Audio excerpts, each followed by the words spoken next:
별풍선 대리, 별풍선.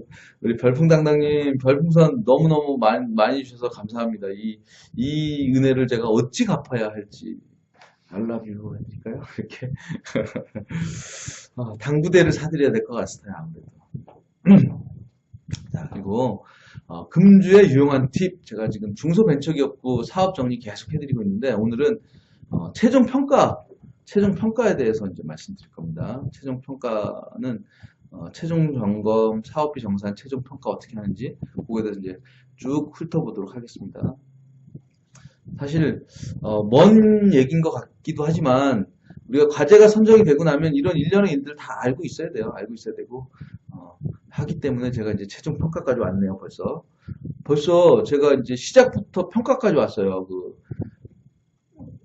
7번째 테마로 온 것 같아요. 벌써 여기가 금주에 이용한 팀이 한 7번째 되는 것 같은데, 자, 최종 평가란 어떤 거냐면 기술 개발 과제를 대상으로 평가위원회를 개최해서 성실 수행 또는 실패 여부를 평가하는 것입니다.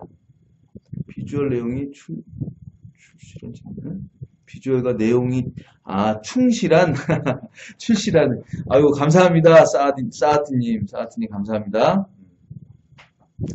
자, 최종평가는 우리가 이제, 과제, 기술개발 완료과제 대상으로 평가위원회를 개최합니다. 대면평가를 합니다. 이것도 역시.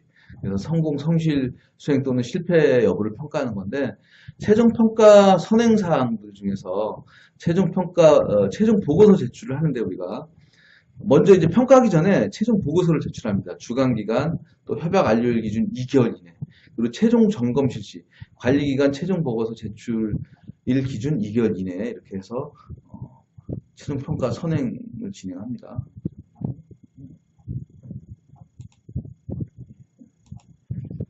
그래서 최종 점검 개요, 최종 점검이란 기술 개발의 최종 결과물을 확인하고 사업비 사용 내역 등에 대한 검토를 하고 정산을 하는 겁니다. 그래서 최종 점검 준비 사항을 보면 개발 완료 현황 보고자료, 그 다음에 개발 완료 결과물, 구입한 장비 및 연구 기자재, 이런 것들을 이제 준비를 해야 되고, 또 사업계획서 작성된 것도 비교를 다 해봐야 되고, 최종 보고서도 사업계획서에 맞게 또 작성을 해야 되고, 사업비 사용 내역 및 증빙 서류도 다 준비를 해야 돼요. 통장 사본 어떻게 사용했는지 그것도 이제 봐야 되고요. 자, 그리고 최종 평가 준비 방법에는 전산 시스템에 우리가 이제 입력을 해야 됩니다. 입력 완료를 해야 되고, 보고서 제출도 해야 되고, 기술 개발 기간 중 발생한 유무형의 발생품도 준비를 해야 되고, 협약 대비 변경사항 통보 및 시스템 등록 여부, 이런 것도 다 체크를 해야 돼. 그래서, 문제가 없게끔, 다 일치가 돼야 돼. 일치. 사업계획서, 그 다음에 최종 보고서, 전산 시스템, 이게 다 일치가 돼서 정리가 돼야 됩니다. 그래서 규정에 따른 사업비 관련 집행 영수증의 처리, 그다음에 정부 과제 진행 여부, 이런 모든 것들이 다 매칭이 돼야 되니까 잘 정리를 해놔야 됩니다. 그래서 과제를 수행하기 시작하면 그때부터 우리 과제가 어떻게 흘러가는지까지 다 일목요연하게 정리가 되고 통일이 돼야 됩니다. 하나라도 틀어지면 안 됩니다. 그래서 이제 최종 점검 절차는 최종 보고서를 smtech.go.kr 이 사이트에 업로드를 하게 되고, 여기 말고 이제 itech.kt.go.re.kr 여기 이제 산업부 과제, 그 과제 역시도 이렇게 종합관리 시스템 비슷한 게 있어서 거기 올리는 게 있어요. 근데 이건 이제 중소벤처기업부 사업이라 이제 중소벤처기업부 관련된 내용을 제가 이제 말씀드리는 거고, 관리기관 및 전문기관에서 이제 최종 보고서를 확인하고 수정사항이 있을 때 재작성 후 시스템에 등록을 합니다. 그리고 전산 제출 완료하면 그 다음에 이제 최종 점검 실시를 하는데, 먼저 현장 점검 한번 합니다.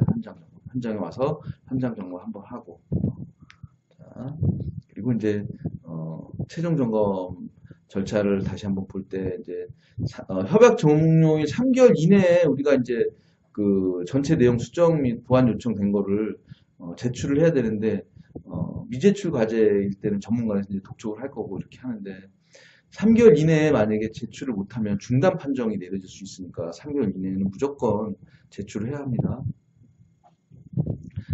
그리고 사업비 정산 기술 개발 사용 투명성 확보를 위해서 우리가 이제 기술 개발에 사용된 내역을 정리해서 제출하는 절차인데 이거 역시도 이제 우리가 전산에서 다 등록하고 풀어갑니다.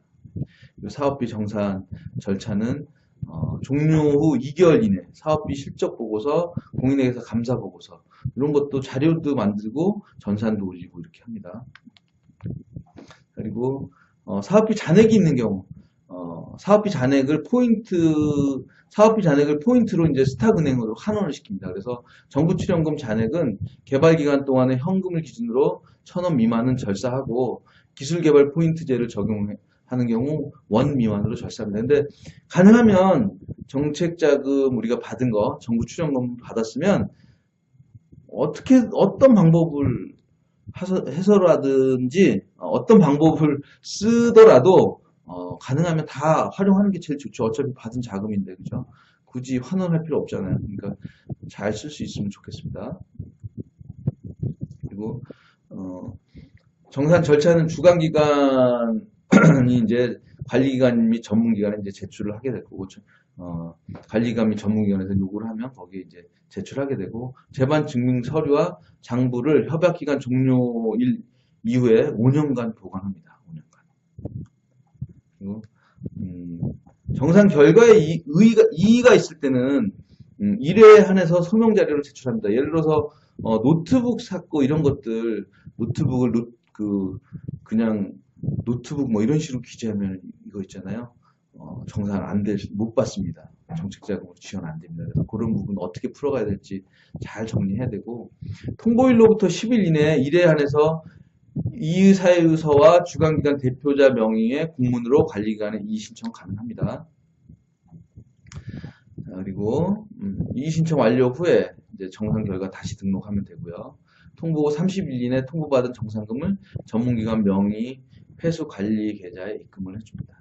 그리고 사업비 정산 절차가 이제 현장 실태조사 검토하고 사업비 집행이 불량한 경우 중단 또는 실패 조치까지 갈 수 있기 때문에 사업비도 우리는 잘 사용을 합니다.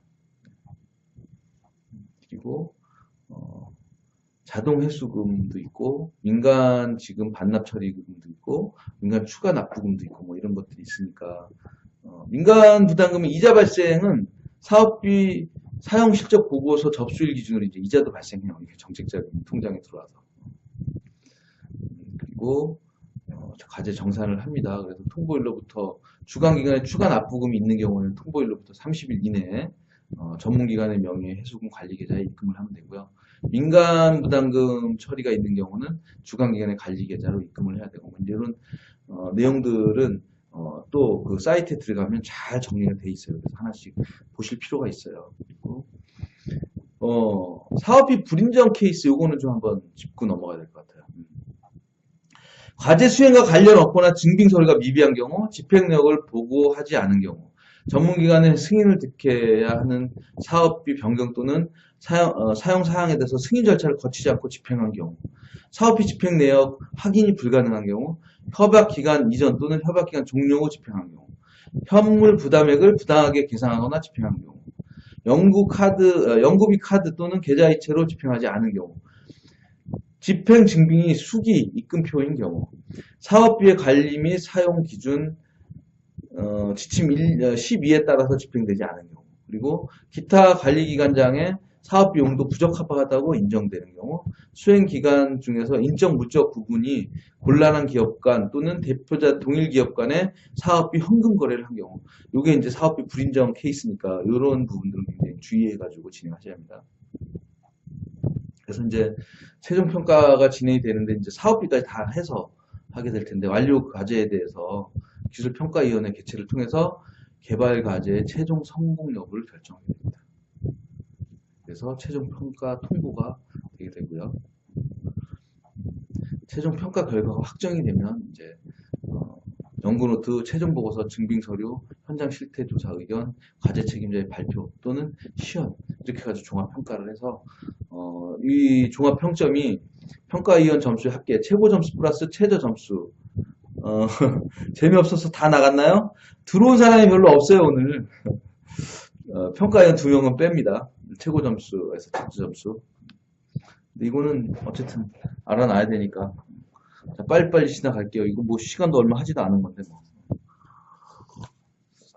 오늘 들어오신 분이 몇 명 없습니다. 자, 최종 평가 결과가 이제 확정이 이제 성공하고 이제 실패로 이제 들어갈 텐데, 성공은 종합평점 60점 이상, 실패는 종합평점 60점 미만 이렇게 이제 할 거고요. 제가 이제 말씀드렸던 성공 과제 있는 게 이제 할 거고, 재미없다니까 빨리빨리 넘어가야지. 이의 신청 성공 과제 실패 과제 이제 정리될 거고요. 그래서 이렇게 진행이 되는데, 평가 기준 준비 방법에 대해서 이제 한 가지 질문 한 3페이지인데 한 개씩만 제가 짚어볼게요. 기술 개발이 완료된 후 최종 평가서를 제출해야 하는 시기와 방법은 어떻게 되는지 알고 싶습니다. 주관 기간은 협약 기간 종료일부터 2개월 이내 최종 보고서, 공인인증 기간의 시험 성적서 등 기술 개발 결과를 객관적으로 증빙할 수 있는 자료를 포함해서 종합 관리 시스템에서 제출한 후 최종 보고서 7부를 출력해서 전문기관에 제출해야 합니다. 맞아요. 최종평가위원회에서 발표하는 기업은 지진화 기업 맞아요. 서류하고 이런 자료들이 다 정리가 되면 발표를 안 합니다. 안 하고 거기서 평가가 될 거고요. 산자부 과제는 최종평가에 발표를 합니다. 다릅니다. 중기부 과제는 발표 안 해도 됩니다. 맞습니다. 별풍당당님. 제가 산자부 과제, 중기부 과제 다 해봐서 알아요. 최종평가는 어떤 방식으로 진행되는지요? 최종평가는 기술개발이 완료된 모든 과제에 대해서 서면 또는 대면 평가를 하며 현장 실태조사 검토 의견 최종 보고서 및 증빙자료를 종합적으로 검토해서 성공 및 실패 판정을 하게 됩니다. 다만 서면 평가로 진행된 과제의 경우 성공 또는 실패 판정이 어려운 경우에 한해서 평가 보류로 판단할 수 있으며 대면 평가를 통해 재평가를 실시하게 됩니다. 이 부분이 지금 최종평가에서 발표하는 기업은 문제가 있는 기업이라는 걸 말씀드린 거예요. 맞아요. 자, 하나 더. 실패 판정을 받은 과제에 대해서 이의 신청을 하게 되면 평가는 최종평가와 동일한 방식으로 진행됩니까? 이의 신청에 따른 재심의평가위원회는 최종평가와 마찬가지로 7인 내에 해당 분야 전문가로 구성되며 당초 최종평가에 참석위원은 제외하게 됩니다. 평가는 대면평가로 진행되며 주관기관의 이의신청 사유 및 내용에 대해 소명을 듣고 평가위원 과반수 이의신청 사유가 타당하지 않아 부적합 판정을 하게 되면 실패가 확정되고 과반수가 가 판정을 하는 경우 최종평가에 따른 재평가가 이루어집니다. 자, 이 정도만 해도 충분히 이해하셨을 것 같고요. 이 신청평가위원회의 다른 이름은 소방수. 네, 소방수. 불끄기 작전입니다. 그래서 이제 그 서면평가하고 이제 서면평가가 아닌 이제 그 검토, 이제 현장 실태조사, 검토 의견, 최종 보고서, 증빙 자료 이런 것들을 제대로 제출을 하면 우리가 이제 대면 평가까지 안 가도 돼요.